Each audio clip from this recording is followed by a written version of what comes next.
Karoline Leavitt believed she could speak her mind unfiltered and emerge unscathed. But one offhand remark directed at Congresswoman Jasmine Crockett ignited a blaze that would consume her career in a matter of hours. 15 minutes into a live round-table broadcast from Austin, Texas, beamed nationwide, Leavitt, with a self-satisfied smirk, interrupted Crockett's measured observation about the double bind faced by women of color in Congress. Crockett had calmly explained that if she spoke too forcefully, she was aggressive, and if she stayed silent, she was deemed unqualified. Before the moderator could interject, Leavitt leaned forward and sneered. Maybe some people would earn more respect if they stopped playing the victim and actually led, instead of running a victimhood campaign. A hush fell over the studio. Crockett remained composed. Her brow knotted only slightly. Leavitt pressed on, her tone dripping with sarcasm. It's not your skin tone that undermines you, Jasmine. It's entitlement. Leadership isn't about demanding handouts. The live audience shifted uncomfortably. Producers signaled for a break. Off camera, Leavitt's team urged her to retract her words. She refused.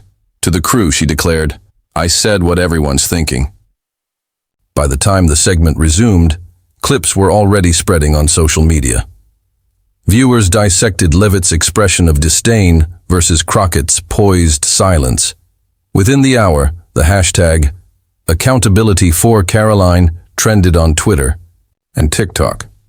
Pundits labeled it a textbook case of coded racism, and professors used the exchange in classrooms to spark discussions on bias.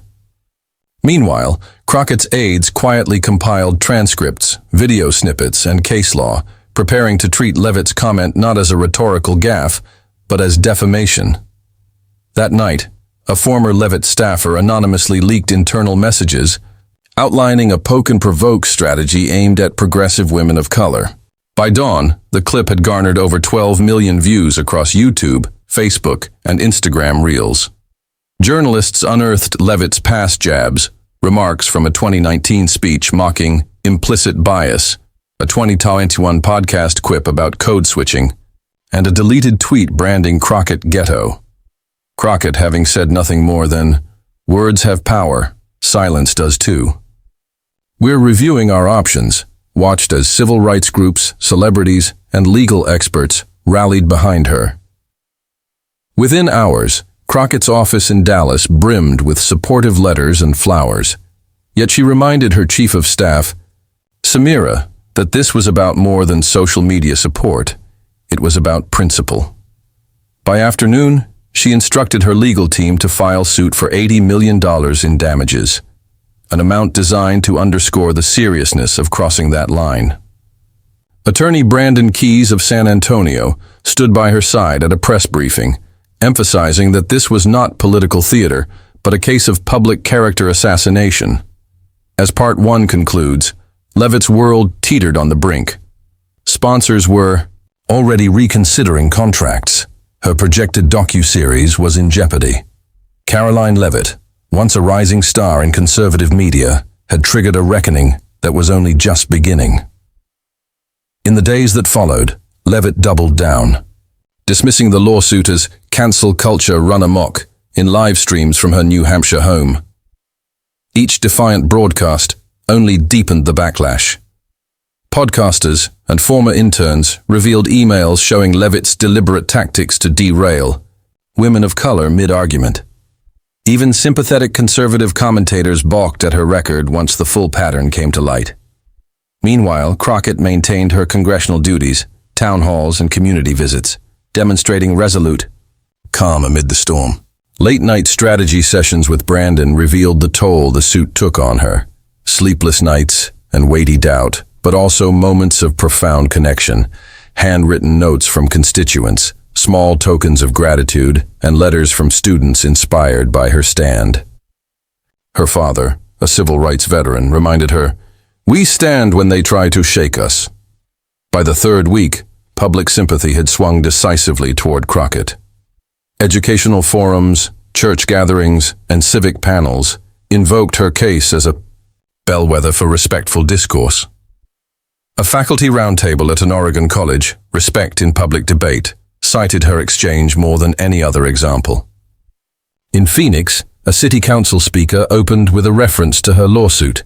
In Nashville, middle schoolers wrote essays about her leadership. Leavitt's once loyal sponsors quietly severed ties, her podcast vanished, and her name faded from speaker rosters.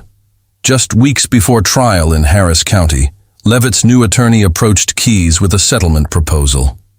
A multi-million-dollar payment, non-disclosure agreements, and a 2-year media blackout for Leavitt.